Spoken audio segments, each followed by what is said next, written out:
Hey, nice to see you on a Wednesday as we kick off another big hour here from the Foxhole of Freedom on the Steve Gruber Show. Who do you want in your foxhole?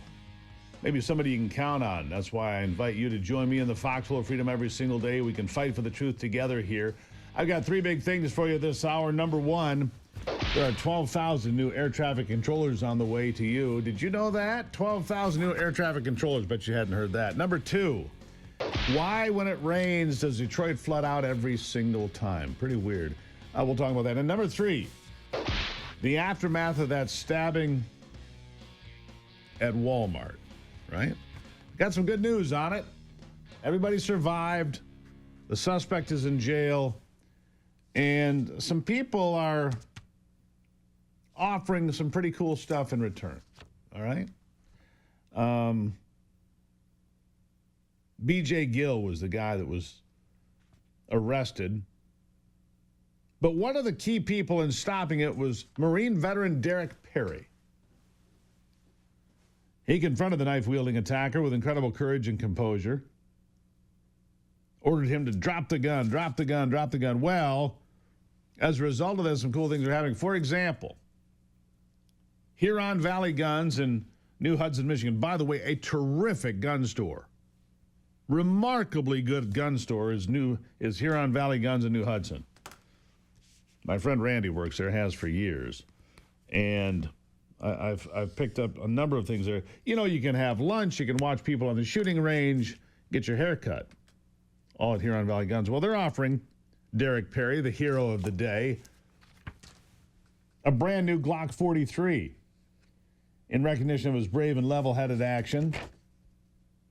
The Iron Pig Smokehouse in Gaylord announced they're giving Perry and other Good Samaritans who helped detain the suspect free Iron Pig for life. These folks were the real first responders the other day. Said the Smokehouse on Facebook. Amazing courage, outstanding restraint. The best of our communities come out during these times. Thank God for people like this in every community. I agree with that. Grand Traverse County, Traverse City law enforcement also praising those who stepped up.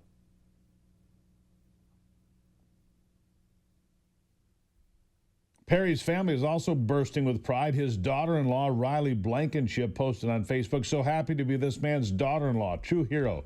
So proud of him for protecting so many today." And it goes on. So, good news there. Nice stuff, right? All right, about those air traffic controllers, you probably didn't know about that, right? You didn't hear that there are going to be 12,000 new air traffic controllers because there's been this pinch on the system. Well, not so much anymore. Listen to this. A couple months ago that we had an outage with our telecom. That's been fixed. We were rebuilding a runway there. That's been fixed. But we continue to have, staffing shortages with our air traffic controllers. That, coupled with weather that happens in the summer, will create these delays. I was coming back from Nashville last night. I was delayed 3 hours because of weather. And so, again, I can't control that part of it. But what we are doing is we were given $12.5 billion as a down payment in the big, beautiful bill. We are going to rebuild our telecom network. We are pulling every string to get more air traffic controllers trained up, more air traffic controllers that are trained to stay on the job and not retire. And so this is going to take us some time. The problem, Stuart, was that the last administration, Buttigieg and Biden, they knew this was a problem, and they did nothing to fix it. Before I got this job, President Trump said, we are going to fix our air traffic control system, and we are going to make it the best in the world and function for the American people, and that's exactly what we're doing. There you go. Secretary Duffy, Transportation Secretary, saying, here's where we're going to get it done. 12,000 new ones coming up. Maybe it's a job you'd like. Maybe it's a job for somebody that you know. Yeah, get trained, get a job. Job for life. High pressure, I'll tell you that. I want to talk about race for just a moment here because we've been talking about these attacks in Cincinnati and how brutal they were. These old white folks leaving the jazz festival, just getting the tar crushed out of them, knocked to the ground.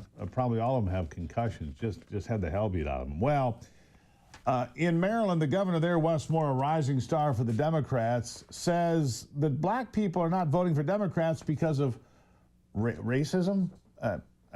Really? Democrats aren't voting, and black people aren't voting for Democrats because of racism. Yeah, you have to hear it. He's a black Democrat, by the way. Here he is. To address the issue. I think we've got to start making sure that this is not something that we're doing because of an electoral strategy, but something that we're doing because we actually care about the prospects. You know, because it is true that we have a justice system that has been targeting and weighted against black men.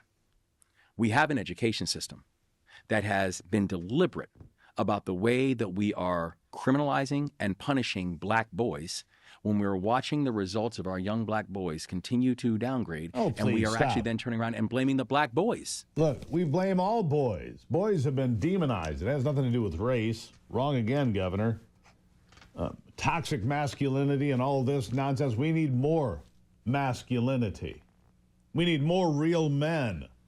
We need more real boys. Don't knock them down and try to make them act like a proper little girl. They're not. They're boys. They're rambunctious. They're short of attention. They're loud.